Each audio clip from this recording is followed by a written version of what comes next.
نعم نعم أختي نعم.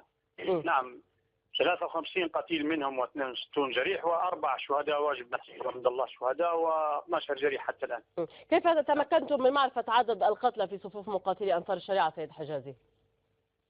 لدينا مصادرنا أختي، لدينا مصادرنا داخل هؤلاء وهم أكثر من 53، ولكن هذه الحصيلة الأولية. م. هم أكثر من 53 قتيل و62 جريح، بعض الجرحى منهم حالتهم خطيرة مرشحين لأن يكونوا قتلى يعني. نعم. هذه مصادرنا المؤكدة من داخل أوكار الإرهاب والتطرف. نعم. من سقط من جماعة أنصار الشريعة لم يتم يعني أخذهم إلى المستشفى وإنما إلى أماكن أخرى، وهكذا تمكنتم من معرفة هذه الأرقام، أم أنهم يعني تم نقلهم إلى المستشفيات؟ نعم لا لم يتم، هم تركوا قتلاهم على الطريق، مرميين على الطريق.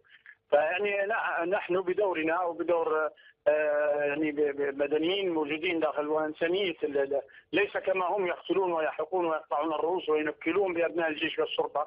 فالحقيقه قمنا بجلب سياره، تركوا قتلاهم على الطريق وفروا بدون حتى احذيه، فروا. ونحن نرى ذلك، كنا موجودين في عين المكان.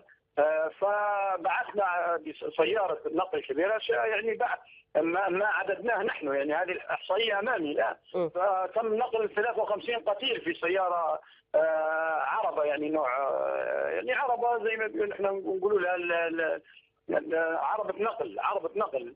أي عربة نقل. نعم. عربة نقل. فتم يعني ترك قتلاهم هكذا مرميين على الطريق، فتم نقلهم. نعم. إلى مكان حيث سيد حجازي